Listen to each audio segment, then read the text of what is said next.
Ja si myslím, že keď mi niekto dá otázku, ako sa máš, a tak ako keby si nebol istý, že či som OK. Takže podľa mňa starať sa o dobrý život je to, že ten človek mi tú otázku veľmi nemusí položiť a že vidí z toho, akým spôsobom fungujem, že som nadšený, že som vnútorne nejakým spôsobom spokojný. Takže starať sa o ten osobný život znamená zobrať do úvahy všetko, čo ja mám. To je moje telo, moja psychika, moje vzťahy, či k Pánu Bohu, alebo tým, ktorí sú okolo mňa.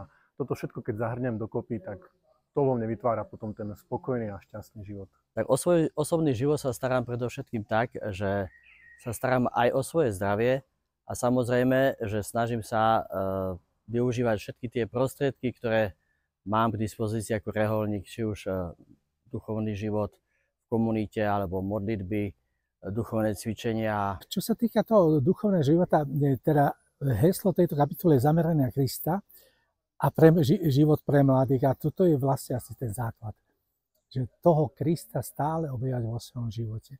To je asi najviac, čo môže byť, lebo vlastne my nemáme byť nejakí manažéri, nemáme byť nejakí vedúci športovísk, ale tí, ktorí vlastne našli Krista a tento poklad dávajú ďalej.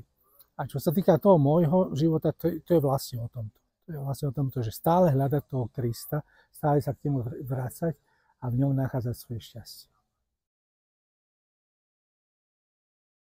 Mne sa páči, ako Viktor Frankl hovorí, že Američania by si mali na druhom brehu postaviť ešte sochu zodpovednosti.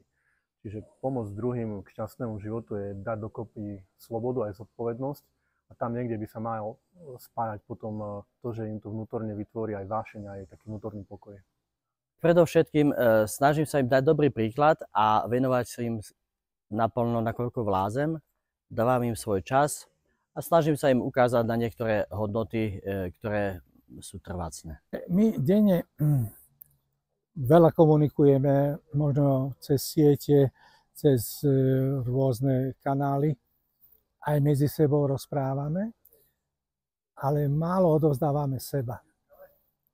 A keď sa naučíme odovzdávať to, čo je v našom vnútri, či je to aj možno aj tá prázdnota, alebo či sú tie potreby hlboké, tak vlastne prídeme k tomu podstatnému, prídeme k Bohu.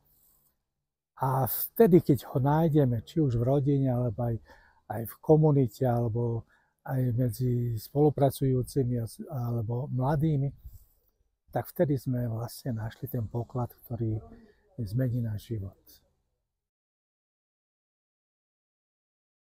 Mne sa páči, ako Viktor Frankl hovorí, že Američania by si mali na druhom brehu postaviť ešte sochu zodpovednosti. Čiže pomôcť druhým k šťastnému životu je dať dokopy slobodu aj zodpovednosť a tam niekde by sa mal spájať potom to, že im to vnútorne vytvorí aj vášeň, aj taký vnútorný pokoj.